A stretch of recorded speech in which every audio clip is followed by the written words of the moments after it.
Just before dawn on July 4th, the Guadalupe River surged from 1 to 9 meters. Up to 25 centimeters of rain fell overnight, turning a holiday celebration into Texas' deadliest flood disaster in decades.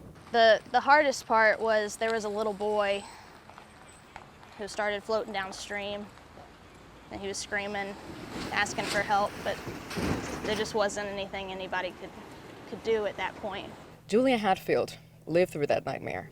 She was asleep in her RV at the Blue Oak RV Park in Kerrville when heavy rainfall triggered devastating flash floods and overwhelmed the Texas hill country in the early hours of July 4th. But we came here in April and just fell in love with the place and the people, and the neighbors had been staying for years, so we figured we'd be here for a while. But around 1 a.m., everything changed. The river that families had enjoyed for decades became a deadly torrent, moving at over 50 kilometers per hour. Honestly, if my husband hadn't been awake, I think it could have been a different story. We were worried about leaks in the RV with the heavy rain, and he heard screaming outside and came and woke me up immediately. Threw some clothes on, went outside, and saw that all the RVs on the lower level were already starting to be washed away. And not knowing what else to do, got a little footage just to maybe help with insurance for some of the people. But there was a lot of screaming going on.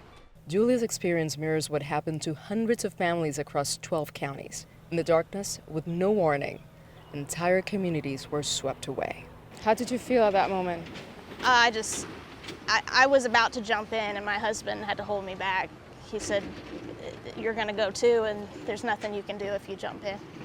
I didn't know how I was gonna live with that. And thankfully, by the end of the day yesterday, I saw his face online, and he had been rescued. That little boy was one of more than 800 people rescued or evacuated in massive water rescue operations. Some survivors were found clinging to trees for over 12 hours. I called him, I said, "We're flooding, Dad.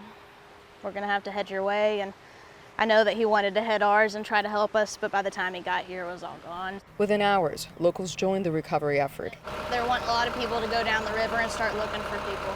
Julia's father, Hugh Scott Hatfield, drove from a nearby town with his tractor. We came down yesterday basically to see if we could find the RV that belonged to my daughter and her husband, and we helped a little bit and realized just how much needed to take place. The tragedy extends far beyond the RV park.